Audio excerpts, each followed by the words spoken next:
International social media Patel Prahlad भाई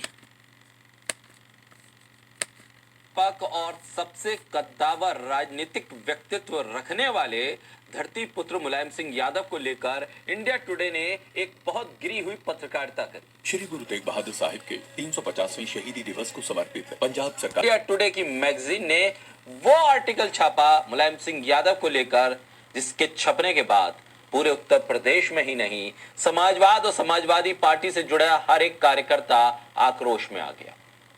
उत्तर प्रदेश की जमीन पर आक्रोश को देखते हुए इंडिया टुडे के हाथ पैर कांपने लगे। लेकिन ये आर्टिकल लिखते वक्त उनके दिमाग में क्या था?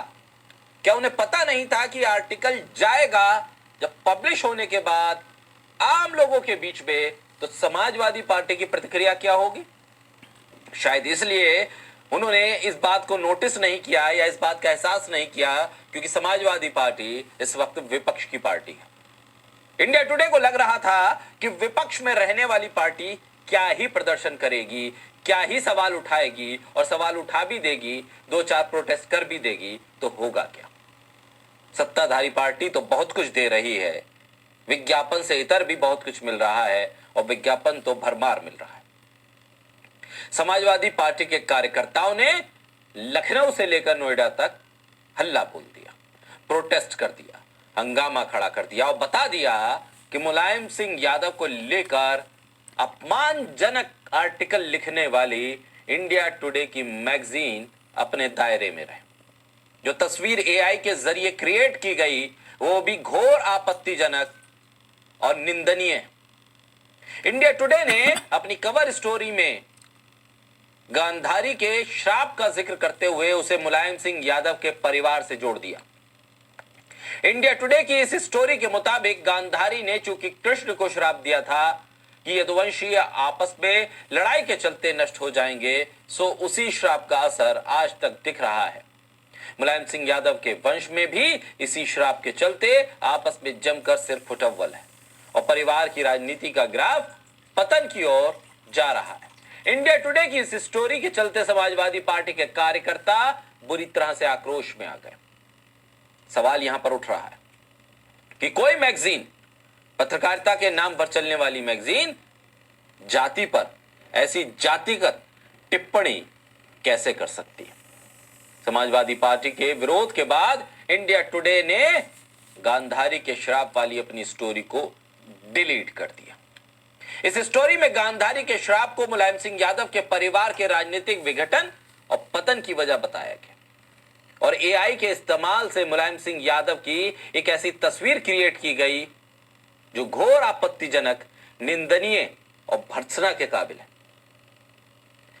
दरअसल ये पूरी टीम इंडिया टुडे की जो इस आर्टिकल पे काम कर रही थी, आर्टिकल लिखने वाला, फोटो क्रिएट करने वाला, इसे छापने वाला, प्रूफ रीडिंग करने वाला, सभी निंदा के पात्र हैं और सब पर कानूनी कार्रवाई होनी चाहिए।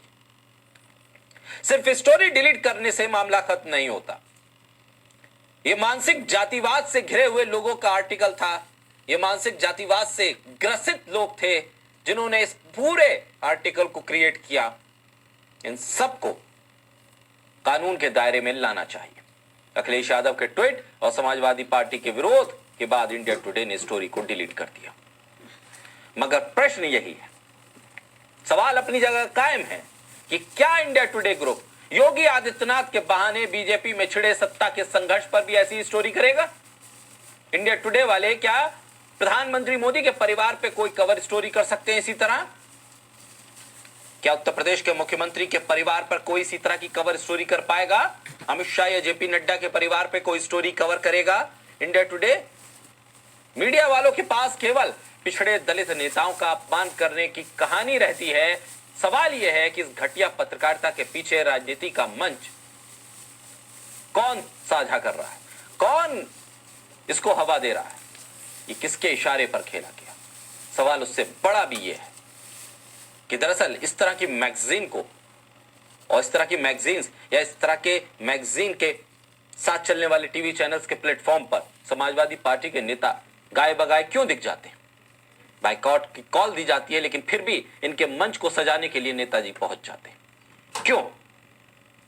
आप इस तरह के पत्रकारिता के नाम पर बवंडर करने वालों को अगर